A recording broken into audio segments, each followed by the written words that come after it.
정부의 소득주도 성장기조에 대해 야당이 나서 맹공격을 하고 있는 가운데 임종석 청와대 비서실장이 정면 대응에 나섰습니다.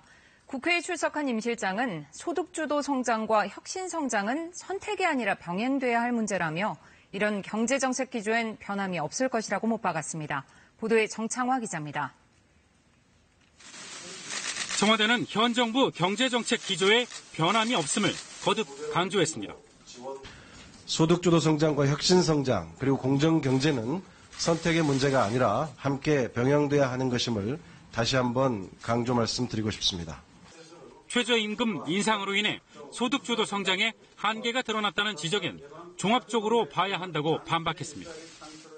실질적인 소득이 늘어나서 소비로 이어지고 또 기업의 이런 투자 고용 상태가 나아지게끔 하겠다는 게 이게 잘 안 되고 있는 거 우리 실장님도 인정하시죠?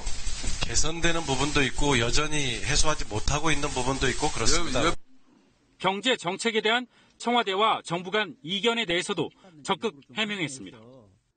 네, 일부 언론에서 우리 김동연 부총리와 실장님 간의 엇박자 이렇게 해서 기사를 자꾸 쓰고 있는데요. 서로 다른 의견이 있을 수 있습니다. 그리고 실제 있습니다.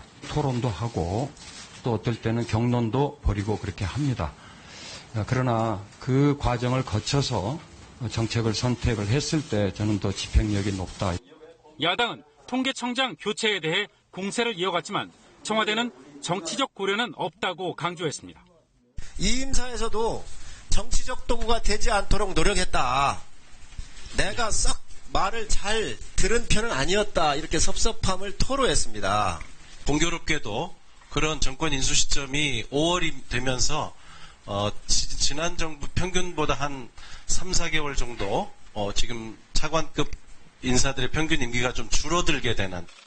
한편 청와대는 최근 국민연금 수급 불안 논란에 대해선 정부 책임을 명시화할 것이라면서 진화에 나섰습니다.